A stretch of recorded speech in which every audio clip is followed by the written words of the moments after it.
നമ്മുടെ സംസ്കാരത്തിലും വിശ്വാസത്തിലും നിലവിളക്കിന് വളരെയേറെ പ്രാധാന്യമുണ്ട്. നിലവിളക്ക് കത്തിക്കുമ്പോൾ ചില ചിട്ടവട്ടങ്ങൾ പാലിക്കേണ്ടതുണ്ട്. രണ്ടു നേരം കത്തിച്ചില്ലെങ്കിലും സന്ധ്യാനേരത്ത് വിളക്ക് കത്തിക്കാൻ ശ്രമിക്കണം. നിലവിളക്കിൻ്റെ അടിഭാഗം ബ്രഹ്മാവും തണ്ട് വിഷ്ണു ഭഗവാനെയും മുകൾ ഭാഗം ശിവനെയുമാണ് കണക്കാക്കുന്നതെന്നാണ് വിശ്വാസം. എപ്പോഴും കുളിച്ച് ശുദ്ധമായി മാത്രമേ വിളക്ക് കത്തിക്കാൻ പാടുകയുള്ളൂ. രാവിലെ വിളക്ക് കത്തിക്കുമ്പോൾ കിഴക്ക് ദിക്കിന് നേരെ വേണം വിളക്ക് കത്തിക്കാൻ.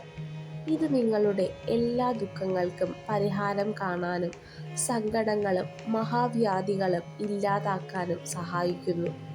വൈകിട്ട് പടിഞ്ഞാറ് ദിക്ക് നോക്കി വിളക്ക് കത്തിക്കുന്നതാണ് ഉത്തമം. ഇത് കടബാധ്യതകളെല്ലാം അകറ്റി സാമ്പത്തിക സ്ഥിതി മെച്ചപ്പെടുത്തുന്നു. കൂടുതൽ തിരിയിട്ട് കത്തിക്കുന്ന വിളക്കാണെങ്കിൽ വടക്ക് ദിക്ക് നോക്കി കത്തിക്കണം. കത്തിക്കുമ്പോൾ ഒരിക്കലും വിളക്കിന് പ്രദക്ഷിണമരുത്. മുഴുവൻ കത്തിച്ചു കഴിഞ്ഞാൽ തിരിച്ച് അതേപോലെ വരേണ്ടതാണ്. പ്രദക്ഷിണം പാടില്ല. ഒരിക്കലും തിരി കെടുത്തുമ്പോൾ ഊതിക്കെടുത്തരുത്. ഇത് വീടിനും വീട്ടുകാർക്കും ദോഷമാണ്. കേരളത്തിലെ മിക്കവാറും വീടുകളിലും സന്ധ്യാനേരത്ത് നിലവിളക്ക് തെളിയിക്കാറുണ്ട്.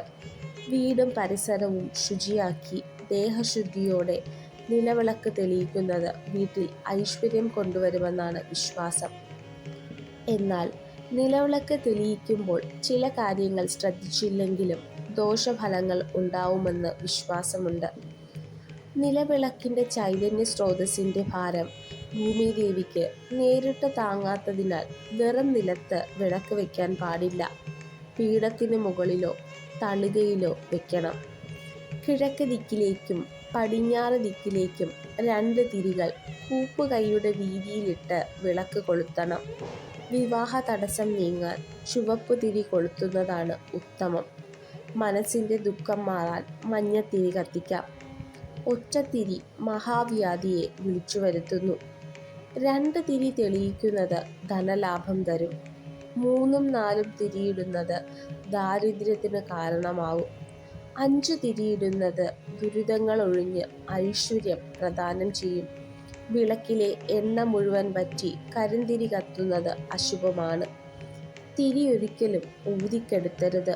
പൂവ് ഉപയോഗിച്ച് കിടത്താം. ഈശാനക്കോണായ വടക്ക് കിഴക്കോ വീടിൻ്റെ മധ്യഭാഗത്തോ തെക്കു പടിഞ്ഞാറ് ഭാഗത്തോ വിളക്ക് വയ്ക്കാവുന്നതാണ്. പൂജാമുറിയിലോ വീടിൻ്റെ ഉമ്മറത്തോ നിലവിളക്ക് വയ്ക്കുന്നതാണ് നല്ലത്. രാവിലെ കിഴക്ക് ദിക്കിന് അഭിമുഖമായി നിന്ന് വേണം വിളക്ക് കൊളുത്താൻ. ഇത് ദുരിതങ്ങൾ അകറ്റാൻ സഹായിക്കും. വൈകിട്ട് പടിഞ്ഞാറ് ദിക്ക് നോക്കി തെളിയിക്കണം. ഇത് കടബാധ്യത അകറ്റാൻ സഹായിക്കും. വടക്ക് ദിക്ക് നോക്കി വിളക്ക് തെളിയിച്ചാൽ സമ്പത്ത് വർദ്ധിക്കും. തെക്ക് നോക്കി ഒരിക്കലും നിലവിളക്ക് തെളിയിക്കാൻ പാടില്ല.